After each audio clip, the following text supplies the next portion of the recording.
After freeing from Pedro Pascal's anxiety, Vanessa Kirby stars in this Netflix thriller, Night Always Comes.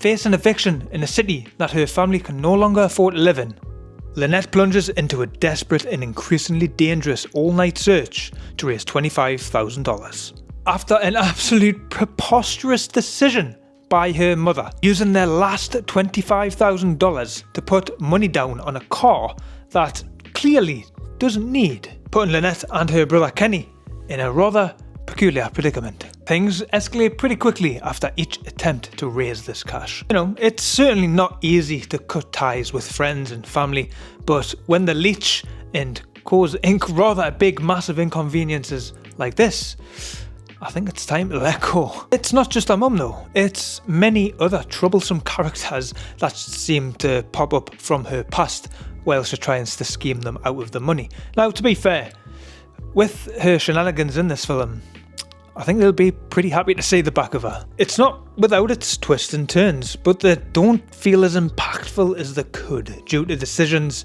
that kind of come from nowhere.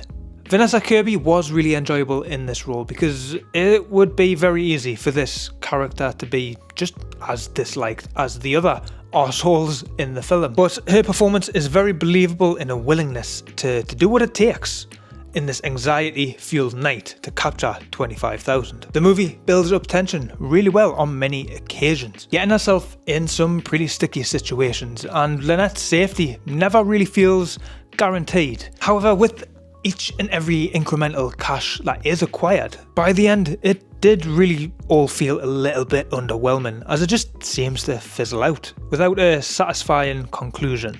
I wouldn't go as far to say that I feel I'd wasted my time, but this is a reasonably long movie coming in at 2 hours, and with a final encounter that really should have felt a lot more life-threatening, didn't really. Vanessa Kirby is no doubt the thing that is holding this movie up with a really strong performance, and I feel I can recommend it for a cold, rainy night. But it definitely had a lot more potential than what was the final result. I wanted situations to feel that more dire, except for a cracked end.